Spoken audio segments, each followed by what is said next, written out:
നമസ്തേ. എല്ലാവർക്കും സായി സച്ചരിത പാരായണത്തിലേക്ക് സ്വാഗതം. ഞാൻ ശോഭ നന്ദകുമാർ. ഓം സച്ചിദാനന്ദ സദ്ഗുരു ശ്രീ സായിനാഥ് മഹാരാജ് കി ജയ്. ചാപ്റ്റർ 32. ഗുരുവിനെയും ദൈവത്തെയും അന്വേഷിച്ച് നിരാഹാരം അംഗീകരിക്കുന്നില്ല. ഈ അധ്യായത്തിൽ ഹേമന്ത് പന്ത് രണ്ട് കാര്യങ്ങളാണ് പ്രതിപാദിക്കുന്നത്. ഒന്ന്, ബാബ കാട്ടിൽ വെച്ച് ഗുരുവിനെയും ഗുരുവിൽ കൂടെ ദൈവത്തെയും കണ്ടുവെന്ന്. 2, 3 ദിവസങ്ങൾ നിരാഹാരവ്രതം എടുക്കാൻ തീരുമാനിച്ച മിസ്സിസ് ഗോഖലെയെ ബാബ പൂരൻ പോളി തീറ്റിയത് എങ്ങനെയാണ്. മുഖവുര. തുടക്കത്തിൽ ഹേമന്ത് പന്ത് സംസാരത്തെ ഗീതയിൽ പറഞ്ഞ പോലെ ഊർധ്വമൂലം അധശാഖം എന്ന നിലയിലുള്ള അശ്വത്ഥവൃക്ഷത്തോട് താരതമ്യപ്പെടുത്തി വിവരിക്കുന്നു. അതിൻ്റെ ശാഖകൾ മേലോട്ടും കീഴോട്ടും വളർന്ന് ഗുണങ്ങളിൽ നിന്നും പോഷകങ്ങൾ എടുക്കുന്നു. അതിൻ്റെ തളിരുകൾ ഇന്ദ്രിയ വിഷയങ്ങളാണ്. അതിൻ്റെ വേരുകൾ കർമ്മത്തിലേക്ക് നയിച്ചും കൊണ്ട് മനുഷ്യലോകത്തിൽ വ്യാപൃതമായിരിക്കുകയാണ്. അതിൻ്റെ ആകൃതി ഇഹലോകത്തിൽ അറിയപ്പെടുന്നതല്ല. അതുപോലെ തന്നെ അതിൻ്റെ ആദ്യമോ അവസാനമോ ആലംബമോ ആർക്കും അറിയുന്നില്ല. ഈ രൂഢമൂലമായ അശ്വത്ഥവൃക്ഷത്തെ നിസ്സംഗമാക്കുന്ന മൂർച്ചയേറിയ ആയുധം കൊണ്ട് ഛേദിച്ച് മുന്നോട്ടുള്ള വഴി തേടേണ്ടതും ആ വഴിയെ പോയാൽ ഒരിക്കലും മടങ്ങി പോരേണ്ടതില്ലാത്തതുമാകുന്നു. ഈ വഴിയെ പോകാൻ നല്ലൊരു വഴികാട്ടി ഗുരു അത്യന്താപേക്ഷിതമാണ്. ഒരുവൻ എത്രമാത്രം പണ്ഡിതനായാലും എത്രമാത്രം അയാൾ വേദവും വേദാന്തവും പഠിച്ചിരുന്നാലും അയാൾക്ക് അയാളുടെ പ്രാപ്യസ്ഥാനത്ത് സുരക്ഷിതമായി എത്തുവാൻ കഴിയുന്നില്ല. വഴികാട്ടി അയാളോടൊപ്പമുണ്ടായി നേർവഴിയിലൂടെ കൊണ്ടുപോകുമ്പോൾ വന്യമൃഗങ്ങളെയും അഗാധ ഗർത്തങ്ങളെയും അയാൾ ഒഴിവാക്കി സുഗമമായ വഴിയിലൂടെ പോകാൻ ശക്തനാകുന്നു. ബാബയുടെ അനുഭവം തന്നെ അദ്ദേഹം പറഞ്ഞതായി നമുക്കറിയാൻ കഴിയുന്നത് വിസ്മയാവഹവും ആ കഥ ശ്രദ്ധിക്കുന്നവർക്ക് അടിയുറച്ച വിശ്വാസവും ഭക്തിയും മോക്ഷവും സുസാധ്യമാകുന്നതാണ്. അന്വേഷണം. ബാബയുടെ കഥ. ഒരിക്കൽ ഞങ്ങൾ 4 പേർ പുരാണേതിഹാസങ്ങളെക്കുറിച്ച് പഠിച്ച് വിജ്ഞാനം സമ്പാദിച്ച് ബ്രഹ്മന്റെ സ്വഭാവത്തെപ്പറ്റി ചർച്ച ചെയ്യുകയായിരുന്നു. ഞങ്ങളിൽ ഒരാളുടെ അഭിപ്രായം നാം തന്നെ നമ്മെ ഉന്നമനത്തിലെത്തിക്കണമെന്നും അതിൽ ആരെയും ആശ്രയിക്കേണ്ടതില്ലെന്നുമായിരുന്നു. രണ്ടാമൻ്റെ അഭിപ്രായം മനസ്സിനെ നിയന്ത്രിക്കാനാവുന്നവൻ അനുഗ്രഹീതനാണെന്നും നാം ചിന്തയിൽ നിന്നും സ്വതന്ത്രനായാൽ നാം ഇല്ലാതെ ലോകത്തിൽ ഒന്നുമില്ലെന്ന് ബോധ്യപ്പെടുമെന്നുമായിരുന്നു. മൂന്നാമൻ പറഞ്ഞത് ലോകം സദാ മാറിക്കൊണ്ടിരിക്കുന്നതാണെന്നും മാറ്റമില്ലാത്തത് അരൂപ ബ്രഹ്മം മാത്രമാണെന്നും അതുകൊണ്ട് നമുക്ക് യഥാർത്ഥവും അയഥാർത്ഥവും തമ്മിൽ തിരിച്ചറിയാനുള്ള വിവേകമാണ് വേണ്ടത് എന്നുമായിരുന്നു. നാലാമൻ, അതായത് ബാബ തന്നെ, അഭിപ്രായപ്പെട്ടത് പുസ്തകം പഠിച്ച വിവരം പ്രയോജനശൂന്യമാണെന്നതും നാം നമ്മുടെ കൃത്യങ്ങൾ നിർവഹിച്ച് ശരീരവും മനസ്സും പ്രാണങ്ങളും ഗുരുപാദത്തിൽ അർപ്പിക്കേണ്ടതാണെന്നും ഗുരു ദൈവം തന്നെയാണെന്നും ആ ബോധം മനസ്സിലുദിക്കാൻ സീമാതീതമായ വിശ്വാസം അത്യാവശ്യമാണെന്നുമായിരുന്നു.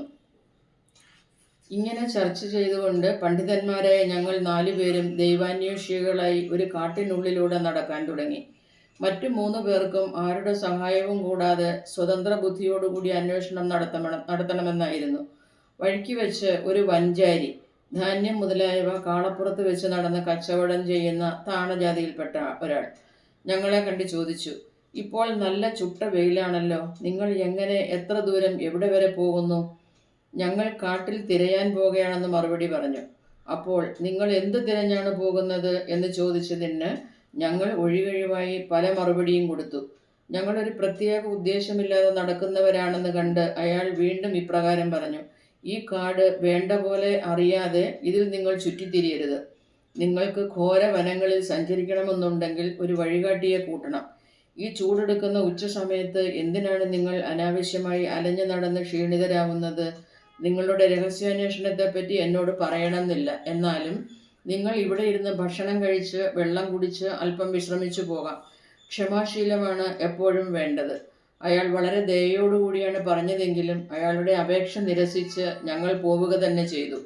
ഞങ്ങൾക്ക് വേണ്ടത് ഞങ്ങൾക്കറിയാമെന്നും ആരുടെയും സഹായവും ഞങ്ങൾക്ക് ആവശ്യമില്ലെന്നുമായിരുന്നു ഞങ്ങളുടെ വിശ്വാസം. കാട് വളരെ ഇടുങ്ങിയതും യാതൊരു ചവിട്ടടിപ്പാത പോലും ഇല്ലാത്തതുമായിരുന്നു. കുറച്ചുകൂടി പോയപ്പോഴേക്കും വൃക്ഷനിബിഡത കൊണ്ട് സൂര്യരശ്മി കൂടി പ്രവേശിക്കാനാവാതെ ഇരുളടഞ്ഞതായിട്ടാണ് കണ്ടത്. അങ്ങനെ ഞങ്ങൾ വഴി പിഴച്ച് പല വഴിക്കും വളരെ നേരം അലഞ്ഞു തിരിഞ്ഞു നടന്നു. അവസാനം ഭാഗ്യവശാൽ ഞങ്ങൾ പുറപ്പെട്ട സ്ഥലത്ത് തന്നെ വന്നുപെട്ടു. വൻചാരി വീണ്ടും ഞങ്ങളെ കണ്ട് നോക്കി, നിങ്ങളുടെ സ്വന്തം കഴിവിൽ വിശ്വസിച്ച് നിങ്ങൾക്ക് വഴിതെറ്റി.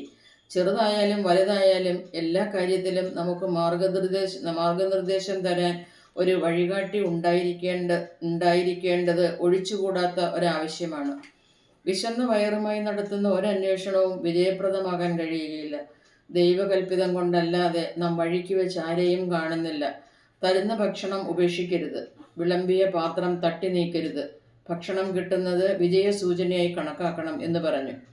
അയാൾ തങ്ങൾക്ക് ഭക്ഷണം തന്നുകൊണ്ട് ക്ഷമാശീലരും ശാന്തരുമായിരിക്കാൻ ആവശ്യപ്പെട്ടു. വീണ്ടും ഞങ്ങൾക്ക് അയാളുടെ ആതിഥ്യം ഇഷ്ടപ്പെടാതെ ഞങ്ങൾ അവിടുന്ന് പോയി. യാതൊരു ഭക്ഷണവും കഴിക്കാതെയും യാതൊരു അന്വേഷണം നടത്താതെയും ദുർവാശിക്കാരായ ഞങ്ങളിൽ 3 പേർ പോവാൻ തുടങ്ങി. വിശപ്പും ദാഹവും സഹിക്കവയ്യാതെ ഞാൻ വൻചാരിയുടെ സ്നേഹപൂർവ്വമുള്ള പെരുമാറ്റത്തിൽ ആകൃഷ്ടനായി. ഞങ്ങൾ പണ്ഡിതന്മാരാണെന്ന് സ്വയം വിശ്വസിച്ചുവെങ്കിലും ദയാദാക്ഷിണ്യം എന്തെന്ന് ഞങ്ങൾക്കറിഞ്ഞുകൂടായിരുന്നു. വൻചാരി അക്ഷരജ്ഞാനമോ യോഗ്യതയോ ഇല്ലാത്ത ഒരു താണജാതിക്കാരനായിരുന്നു. എങ്കിലും അയാൾക്ക് സമസൃഷ്ടികളോടുള്ള സ്നേഹം ഹൃദയത്തിലുണ്ടായതിനാലാണ് ഞങ്ങളെ ഭക്ഷണത്തിന് ക്ഷണിച്ചത്. ഒരു പ്രത്യേക നേട്ടത്തിനുമല്ലാതെ മറ്റുള്ളവരെ സ്നേഹിക്കുന്നവനാണ് ജ്ഞാനിയെന്നും അയാളുടെ ആതിഥ്യം സ്വീകരിക്കലാണ് വിജ്ഞാന സമ്പാദത്തിനുള്ള നല്ല തുടക്കമെന്നും ഞാൻ തീരുമാനിച്ചു. അങ്ങനെ ബഹുമാന പുരസ്സരം ഞാൻ അയാൾ തന്ന ഭക്ഷണം സ്വീകരിച്ച് ഭക്ഷിക്കുകയും വെള്ളം കുടിക്കുകയും ചെയ്തു. അപ്പോഴേക്കും നോക്കുക, ഗുരു പെട്ടെന്ന് പ്രത്യക്ഷപ്പെട്ടു. ഞങ്ങളുടെ മുന്നിൽ വന്നു നിന്ന് എന്തായിരുന്നു തർക്കവിഷയം എന്ന് അദ്ദേഹം ചോദിച്ചപ്പോൾ ഉണ്ടായ സംഭവങ്ങളെല്ലാം അദ്ദേഹത്തോട് പറഞ്ഞു. അപ്പോൾ അദ്ദേഹം, നീ എൻ്റെ കൂടെ വരാൻ ഇഷ്ടപ്പെടുന്നുവോ? ഞാൻ നിനക്ക് വേണ്ടത് കാണിച്ചു തരാം. ഞാൻ പറയുന്നത് വിശ്വസിക്കുന്നവന് മാത്രമേ വിജയിക്കാൻ കഴിയൂ എന്ന് പറഞ്ഞു. മറ്റുള്ളവർ അദ്ദേഹം പറഞ്ഞ വാക്കുകൾ ഇഷ്ടപ്പെടാതെ അവിടുന്ന് പോയി. ഞാൻ അദ്ദേഹത്തെ ബഹുമാന പുരസ്സരം നമസ്കരിച്ച് അദ്ദേഹത്തിൻ്റെ കൽപ്പനകൾ സ്വീകരിച്ചു. അദ്ദേഹം എന്നെ ഒരു കിണറ്റിനരികിലേക്ക് കൊണ്ടുപോയി. എൻ്റെ കാലുകൾ ഒരു കയറുകൊണ്ട് കെട്ടി തലകീഴായി കിണറ്റിനുള്ളിലേക്ക് ഒരു മരത്തിന്മേൽ കെട്ടിത്തൂക്കി. ഞാൻ വെള്ളത്തിൽ നിന്നും 3 അടി ഉയരത്തിലായിരുന്നു. വെള്ളം കൈകൊണ്ടോ വായ കൊണ്ടോ തൊടാൻ കഴിയുമായിരുന്നില്ല. എന്നെ ഇങ്ങനെ കെട്ടിത്തൂക്കി അദ്ദേഹം എവിടേക്കോ പോയി. 4-5 മണിക്കൂർ കഴിഞ്ഞ് അദ്ദേഹം മടങ്ങി വന്ന് എന്നെ വേഗം പുറത്തേക്കെടുത്ത് എങ്ങനെയുണ്ടായിരുന്നു എന്ന് ചോദിച്ചു. ഞാൻ പരമാനന്ദത്തിലായിരുന്നു. എന്നെപ്പോലുള്ള ഒരൽപ്പന് ഞാൻ അനുഭവിച്ച ആനന്ദം എങ്ങനെ വിവരിക്കാൻ കഴിയും എന്ന് ഞാൻ മറുപടി കൊടുത്തു. എൻ്റെ ഉത്തരം കേട്ട് സന്തുഷ്ടനായ ഗുരു എന്നെ ഗാഠാലിംഗനം ചെയ്ത് മേലെല്ലാം തലോടി എന്നെ കൂടെ താമസിപ്പിച്ചു. അദ്ദേഹം ഒരു തള്ളപ്പക്ഷി കുഞ്ഞിനെ നോക്കും പോലെ എന്നെ നോക്കിയിരുന്നു. പിന്നെ അദ്ദേഹം അദ്ദേഹത്തിൻ്റെ കമനീയമായ വിദ്യാലയത്തിൽ ചേർത്തി. അവിടെ താൻ മാതാപിതാക്കന്മാരെ പോലും വിസ്മയിച്ചു പോയി. എൻ്റെ എല്ലാ ബന്ധങ്ങളും അവിടെ വെച്ച് ഇല്ലാതാക്കി. എന്നെ സ്വതന്ത്രനാക്കി. അദ്ദേഹത്തിൻ്റെ കഴുത്തിൽ കെട്ടിപ്പിടിച്ച് അദ്ദേഹത്തെ തന്നെ നിർനിമേഷനായി നോക്കിയിരിക്കാൻ ഞാൻ ആഗ്രഹിച്ചു. അദ്ദേഹത്തിൻ്റെ രൂപം ദൃഷ്ടിയിൽ സ്ഥിരപ്രതിഷ്ഠമാകുന്നില്ലെങ്കിൽ അന്ധതയാണ് സുഖമെന്ന് ഞാൻ വിശ്വസിച്ചു. അത്തരത്തിലുള്ളതായിരുന്നു ആ വിദ്യാലയം. അതിൽ പ്രവേശിച്ച ഒരുത്തനും വെറും കൈയോടെ മടങ്ങില്ല. എൻ്റെ ഗുരു എനിക്ക് സർവസ്വമായിരുന്നു. എൻ്റെ വീടും ധനവും മാതാപിതാക്കന്മാരും എല്ലാം അദ്ദേഹമായിരുന്നു. എൻ്റെ എല്ലാ ജ്ഞാനേന്ദ്രിയങ്ങളും സ്വസ്ഥാനം ഉപേക്ഷിച്ച് ദൃഷ്ടിയിൽ കേന്ദ്രീകരിക്കുകയും ദൃഷ്ടിയെ ഞാൻ ഗുരുവിൽ ഉറപ്പിക്കുകയും ചെയ്തു. അത്തരത്തിലായിരുന്നു എൻ്റെ ഗുരു. എല്ലാ ധ്യാനവും അദ്ദേഹത്തെ മാത്രമല്ലാതെ മറ്റൊന്നും ഞാൻ അറിഞ്ഞിരുന്നില്ല. അദ്ദേഹത്തെ ധ്യാനിച്ചുകൊണ്ടിരിക്കുമ്പോൾ എൻ്റെ മനോബുദ്ധികൾ സ്തംഭിച്ചു പോവുകയാൽ ഞാൻ ശാന്തനായി അദ്ദേഹത്തെ മനസ്സാ നമിക്കേണ്ടി വരുമായിരുന്നു. ഇതിലും വ്യത്യസ്തമായ പരിതസ്ഥിതികളുള്ള മറ്റു ചില വിദ്യാലയങ്ങളുണ്ട്. വിദ്യാർത്ഥി അവിടെ പോയി പണവും അധ്വാനവും സമയവും ചെലവഴിച്ച് അവസാനം പശ്ചാത്തപിക്കേണ്ടി വരുന്നു. അവിടങ്ങളിലെ ഗുരു അയാളുടെ ഗൂഢജ്ഞാനത്തെപ്പറ്റിയും നേർവഴിയെപ്പറ്റിയും വീമ്പടിക്കും. അയാളുടെ മാഹാത്മ്യത്തെയും പുണ്യവാളത്വത്തെയും പ്രദർശിപ്പിക്കുമെങ്കിലും അയാളിൽ കരുണ മാത്രം കാണില്ല. അയാൾ കണ്ടമാനം പ്രസംഗിക്കും, ആത്മപ്രശംസ നടത്തും. പക്ഷേ അയാളുടെ വാക്കുകൾ ശിഷ്യന്റെ ഹൃദയത്തിൽ തട്ടുകയോ ശിഷ്യന് അവയിൽ വിശ്വാസം ജനിക്കുകയോ ചെയ്യുന്നില്ല. ആത്മാനുഭാവമാണെങ്കിൽ അയാൾക്കൊട്ടില്ല താനും. പിന്നെ എങ്ങനെയാണ് അത്തരം വിദ്യാലയങ്ങൾ ശിഷ്യന്മാർക്ക് ഉപകാരപ്രദമാകുന്നതും ശിഷ്യന് നേട്ടമുണ്ടാവുന്നതും? ഞാൻ പറഞ്ഞ ഗുരു അത്തരക്കാരനല്ലായിരുന്നു. അദ്ദേഹത്തിൻ്റെ അനുഗ്രഹം കൊണ്ട് എനിക്ക് യാതൊരു അധ്വാനമോ പഠിപ്പോ കൂടാതെ തന്നെ ആത്മജ്ഞാനം സിദ്ധിച്ചു. എനിക്ക് എല്ലാം പകൽ വെളിച്ചം പോലെ വ്യക്തമായതിനാൽ ഒന്നും അന്വേഷിക്കാനില്ലായിരുന്നു. ഇങ്ങനെ തലകീഴായി തൂക്കിയതിൽ എനിക്ക് എങ്ങനെ ആനന്ദം സിദ്ധിച്ചു എന്നത് ഗുരുവിന് മാത്രമേ അറിയാവൂ. ഞങ്ങൾ 4 പേരിൽ ഒരാൾ കർമാരാധനക്കാരനായിരുന്നതിനാൽ അയാൾക്ക് ഏതെല്ലാം കർമ്മമാണ് ചെയ്യേണ്ടത്, ഏതെല്ലാം ചെയ്തുകൂടാ എന്ന് മാത്രമേ അറിവുണ്ടായിരുന്നുള്ളൂ. രണ്ടാമൻ ജ്ഞാനിയായിരുന്നതിനാൽ അയാളുടെ അറിവിനെക്കുറിച്ച് അഹംഭാവം മാത്രമായിരുന്നു അയാൾക്കുള്ളത്. മൂന്നാമൻ ഭക്തനായിരുന്നതിനാൽ എല്ലാം ദൈവത്തിൽ സമർപ്പിച്ചിരിക്കുകയായിരുന്നു. ഇവർ ചർച്ച തുടങ്ങി വെച്ചപ്പോൾ ദൈവത്തെ പറ്റിയ പ്രശ്നം പൊന്തി വന്ന് അവർ ദൈവത്തെ ആരുടെ സഹായവുമില്ലാതെ അന്വേഷണം തുടങ്ങിയതായിരുന്നു. വിവേകത്തിൻ്റെയും നിസ്സംഗത്വത്തിൻ്റെയും മൂർത്തിമൽഭാവമായ സായി ആ 4 പേരിൽ ഒരാളായിരുന്നു. അദ്ദേഹം തന്നെ പരബ്രഹ്മമായതിനാൽ അദ്ദേഹം മറ്റുള്ളവരോട് ചേർന്ന് എന്തിനിങ്ങനെ ഭോഷത്വം പ്രവർത്തിച്ചു എന്ന് ചിലർ ചോദിച്ചേക്കാം. അത് മറ്റുള്ളവരുടെ നന്മയ്ക്ക് വേണ്ടി, ഒരു ഉദാഹരണത്തിന് വേണ്ടി മാത്രം അദ്ദേഹം അങ്ങനെ പ്രവർത്തിച്ചതാണ്. ഇത് കണ്ട് മറ്റുള്ളവർ വഴി മനസ്സിലാക്കട്ടെ. സ്വയം ഒരവതാരമായിരുന്നിട്ടും വഞ്ചാരി കൊടുത്ത ഭക്ഷണം അന്നം ബ്രഹ്മമാണെന്ന് മനസ്സിലാക്കി അദ്ദേഹം സ്വീകരിച്ചു. വഞ്ചാരി കൊടുത്ത ഭക്ഷണം സ്വീകരിക്കാത്തവരുടെ കഷ്ടത മനസ്സിലാക്കി തരുന്നതോടൊപ്പം ജ്ഞാനസമ്പാദനത്തിന് ഗുരു അത്യന്താപേക്ഷിതമാണെന്നും അദ്ദേഹം നമ്മെ പഠിപ്പിച്ചു. തൈത്തിരീയ ഉപനിഷത്ത് മാതാപിതാ ഗുരു എന്നിവരെ പൂജിക്കാനും വേദങ്ങൾ പഠിക്കാനും പറയുന്നുണ്ട്. ഇതെല്ലാം മനഃശുദ്ധിയുണ്ടാക്കാനാണ്. മനഃശുദ്ധിയില്ലാത്തവർക്ക് ആത്മവിജ്ഞാനം അസാധ്യമാകുന്നു. മനോബുദ്ധി അഹങ്കാരങ്ങളൊന്നും ആത്മനിൽ എത്തുന്നില്ല. തെളിവുകളോ പരിശോധനകളോ അനുമാനങ്ങളോ നമ്മെ ഇതിൽ സഹായിക്കുന്നില്ല. ഗുരുവിൻ്റെ അനുഗ്രഹം മാത്രമാണ് കണക്കിലെടുക്കാനുള്ളത്. ധർമാർത്ഥ കാമങ്ങളെല്ലാം അധ്വാനം കൊണ്ട് ലഭ്യമാകുന്നവയാണ്. പക്ഷേ 4ാമത്തെ ഉപാധിയായ മോക്ഷം ഗുരുവിൻ്റെ സഹായം കൊണ്ട് മാത്രമേ ലഭ്യമാകൂ. ശ്രീ സായിനാഥൻ്റെ ദർബാറിൽ പലരും വന്ന് അവരുടെ കടമകൾ നിർവഹിക്കലുണ്ട്. ജ്യോത്സ്യന്മാർ ഫലം പറയും.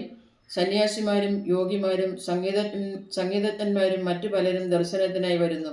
ഒരു യോഗി പോലും വന്ന് നമസ്കരിച്ച് സായിയാണ് യഥാർത്ഥ മാതാപിതാക്കൾ എന്നും ജനന മരണങ്ങളിൽ നിന്നും മോചിപ്പിക്കാൻ മറ്റാരുമില്ലെന്നും പറഞ്ഞു. പലതരം കളിക്കാരും നാടകക്കാരും നാട്യക്കാരും അന്ധന്മാരും മുടന്തന്മാരും മറ്റു പലരും അവിടെ വന്ന് ഓരോരുത്തർക്കും അനുയോജ്യമായ വിധം സ്വീകരിക്കപ്പെടുന്നു. അതുപോലെ വഞ്ചാരിയും അയാൾക്ക് വിധിച്ച കർമ്മം നിർവഹിച്ചെന്നേയുള്ളൂ. നമുക്ക് അടുത്ത കഥയിലേക്ക് പ്രവേശിക്കാം. നിരാഹാരവും മിസ്സിസ് ഗോഖലെയും. ബാബു ഒരിക്കലും നിരാഹാര വ്രതം അനുഷ്ഠിക്കുകയോ മറ്റുള്ളവരെ നിരാഹാരം അനുഷ്ഠിക്കാൻ അനുവദിക്കുകയോ ചെയ്തിരുന്നില്ല. നിരാഹാരം അനുഷ്ഠിക്കുന്നവന് ഒരിക്കലും മനഃശാന്തി ഉണ്ടാവില്ല. പിന്നെ എങ്ങനെ അയാൾ പരമാർത്ഥം മനസ്സിലാകും? വിശക്കുന്ന വയറുമായി ദൈവത്തെ അറിയാൻ കഴിയില്ല.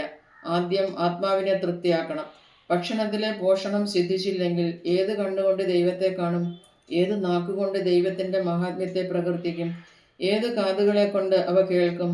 ചുരുക്കത്തിൽ എല്ലാ അവയവങ്ങൾക്കും വേണ്ട പോഷകാംശങ്ങൾ കിട്ടിയാലേ നമുക്ക് ഏത് സാധനയും ചെയ്യാൻ കഴിഞ്ഞ് ദൈവത്തെ അറിയാൻ സാധിക്കൂ. അതുകൊണ്ട് നിരാഹാരവും അമിത ആഹാരവും നല്ലതല്ല. ഭക്ഷണത്തിൽ ക്രമം പാലിക്കുന്നത് ശരീരത്തിനും നല്ലതാണ്. മിസ്സിസ് ഗോഖലെ എന്നു പേരായ ഒരു സ്ത്രീ മിസ്സിസ് കാശിബായ് കാനിത്കാർ എന്നവരിൽ നിന്നും ദാദേ കേൽക്കർക്ക് പരിചയപ്പെടുത്താനുള്ള ഒരു കത്തുമായി ഷിർദിയിൽ വന്നു. അവർ ബാബയുടെ കാൽക്കൽ 3 ദിവസം ഉപവാസം ഇരിക്കാൻ തീരുമാനിച്ചാണ് വന്നത്. തലേന്ന് തന്നെ ദാദാ കേൽക്കറോട് ബാബ താൻ ഹോളി ഉത്സവക്കാലത്ത് ആരെയും പട്ടിണി കിടക്കാൻ അനുവദിക്കില്ലെന്നും അവർക്ക് പട്ടിണിയാണെങ്കിൽ താൻ എന്തിനാണ് ഇവിടെ എന്നും ചോദിച്ചിരുന്നു. പിറ്റേന്ന് ഈ സ്ത്രീ ദാദാ കേൽക്കറോട് കൂടി വന്ന് ബാബയുടെ കാൽക്കൽ ഇരുന്ന ഉടനെ ബാബ അവരോട് എന്തിനാണ് പട്ടിണി കിടക്കുന്നതിൻ്റെ ആവശ്യം? ദാദാ ഭട്ടിൻ്റെ വീട്ടിൽ പോയി പൂരൻ ബോളി ഉണ്ടാക്കി അയാളുടെ കുട്ടികൾക്കും കൊടുത്ത് നീയും കഴിക്കണം എന്ന് പറഞ്ഞു. ഹോളി ഉത്സവക്കാലമാണ്. കോൽക്കറിൻ്റെ ഭാര്യ ഋതുവായിരുന്നതിനാൽ അവിടെ ഭക്ഷണം പാകം ചെയ്യാൻ ആരുമില്ലായിരുന്നു. അപ്പോൾ സായിബാബയുടെ ഉപദേശം അവസരോചിതമായിരുന്നു.